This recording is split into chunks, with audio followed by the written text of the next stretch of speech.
Στην Ελλάδα χρησιμοποιούμε 400 εκατομμύρια μπουκάλια εμφιαλωμένου νερού το χρόνο, ενώ 10.000 ψάρια πεθαίνουν κάθε χρόνο στη Μεσόγειο εξαιτίας των πλαστικών και άλλων μικροαντικειμένων που καταλήγουν στη θάλασσα. Τα περισσότερα όμως από αυτά τα μπουκάλια μπορούν να ανακυκλωθούν και να γίνουν άλλα χρήσιμα αντικείμενα. Δες πώς γίνεται αυτό.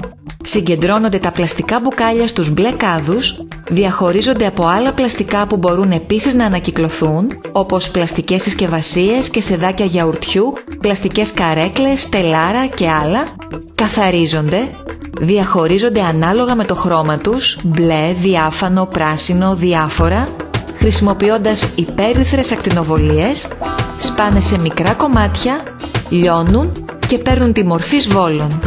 Το πλαστικό συσκευάζεται και στέλνεται σε βιομηχανίες όπου θα χρησιμοποιηθεί για να κατασκευάσουν φράχτες, πλαστικές σακούλες ή περισσότερα μπουκάλια.